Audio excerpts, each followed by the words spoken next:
Welcome back to Fluent Foundations English. I'm Chloe, and today we're tackling something every English learner needs, phrasal verbs for daily life.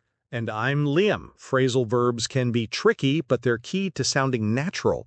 Today we're focusing on 10 essential ones you use every single morning from the moment you wake up until you head out the door. We're going to break down these verbs, use them in a natural conversation, and show you exactly how to use them correctly. Let's dive right into Liam's morning routine. Okay, Chloe, I'll walk you through my typical, very realistic, busy morning. Excellent. Start from the very beginning. What time do you usually wake up? Well, my alarm usually goes off at 7 a.m., but I rarely get up right away. I often sleep in a little longer, maybe until 7:15. Aha, we already have 3 phrasal verbs. Phrasal verb 1, wake up. This means to stop sleeping. Phrasal verb 2, get up. This means to get out of bed. And phrasal verb 3, sleep in. This means to stay in bed later than usual. Yes, so if I sleep in, I have less time to get ready. So at 7:15, I finally get up. The first thing I do is put on my workout clothes. Phrasal verb 4, put on. This means to place clothes or accessories onto your body. It's the opposite of take off. Exactly. Then I need to grab my phone and quickly check up on my emails and the news headlines. That's a very common habit. Phrasal verb 5, check up on. In this context, it means to briefly review or look at something. You are checking the status of your emails. Sometimes I have a little time, so I might sit down and look over my lesson plan for the day before I go outside. Another great one. Phrasal verb 6, look over. This means to quickly review or examine something, usually a piece of writing or a plan. Correct. If I don't look over the plan, I might forget a key point. So you've put on your clothes and looked over your schedule. What's the next big step in your morning routine? My most important ritual is making coffee. I always make sure to wash up my coffee pot right after I pour my first cup. I hate a dirty sink. Phrasal verb 7, wash up. This is a very useful verb that means to wash your hands and face or to wash dishes. In your case, it's washing the dishes immediately. Yes, and sometimes my dog, Max, tries to jump on the table, so I have to tell him to calm down before I spill the coffee. A perfect real-life application. Phrasal verb 8, calm down. This means to become quiet, relaxed, or less excited. It's a command you hear often. Definitely. Once the coffee is ready and I've started my work, I always get down to the most important task first. No procrastinating. I wish I was that disciplined. Phrasal verb 9, get down to. This means to finally start dealing with or focusing seriously on a piece of work or task. It means starting the serious business of the day. It has to happen. And finally, around 10 a.m., my first official meeting starts, so I quickly head out of the kitchen and into my office space. And that brings us to the final phrasal verb 10, head out. This simply means to leave a location or start a journey. It is a very natural way to say leave. So we have our 10 verbs.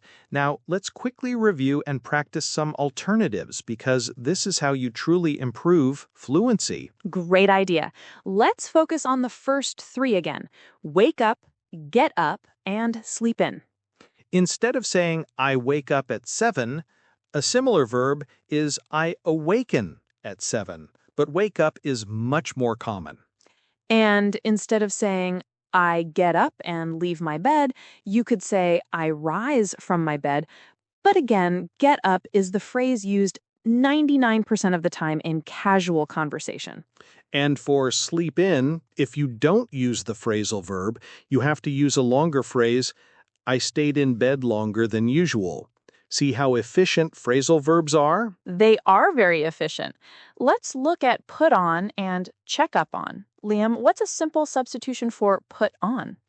You could say, I wear my clothes, but put on refers to the action of dressing. Instead of, I put on my shoes, you could say, I don my shoes, but that sounds very old-fashioned. Stick with put on. Excellent. And for check up on? Instead of, I check up on my emails, you could say, I review my emails, or I look at my emails. Perfect. Now let's practice the others. Look over, wash up, calm down, get down to, and head out. I look over the plan.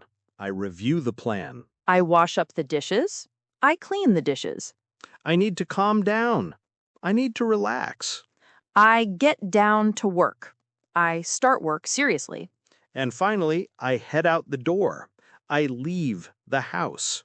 Listeners, notice how many of the alternatives are single words that sound slightly more formal, while the phrasal verbs head out, get up, put on are the most common, most natural choices for daily casual English. This was a great deep dive. Let's do a quick final summary of all 10 essential phrasal verbs for the morning. I'll run through the list one last time and give a quick definition. 1. Wake up. Stop sleeping. 2. Get up. Get out of bed. 3. Sleep in. Stay in bed longer than usual. 4. Put on. Dress yourself. 5. Check up on. Briefly review or check a status. 6. Look over. Review a document or plan. 7. Wash up. Wash dishes or yourself. 8. Calm down. Become relaxed. 9. Get down to. Start working seriously. And 10. Head out. Leave a location. That's a powerful list. Remember, practice is key. Try saying these 10 verbs aloud as you go through your own routine tomorrow morning. Exactly. And to help us out, please remember to subscribe to Fluent Foundations English, like this video, and hit the notification bell so you never miss a lesson. Our challenge of the day is simple. Write your own short morning routine in the comments using at least 5 of the phrasal verbs we taught you today. We can't wait to read your routines and give you feedback. Thank you all for joining us, and keep building those fluent foundations. I'm going to head out. Goodbye for now. Bye, everyone.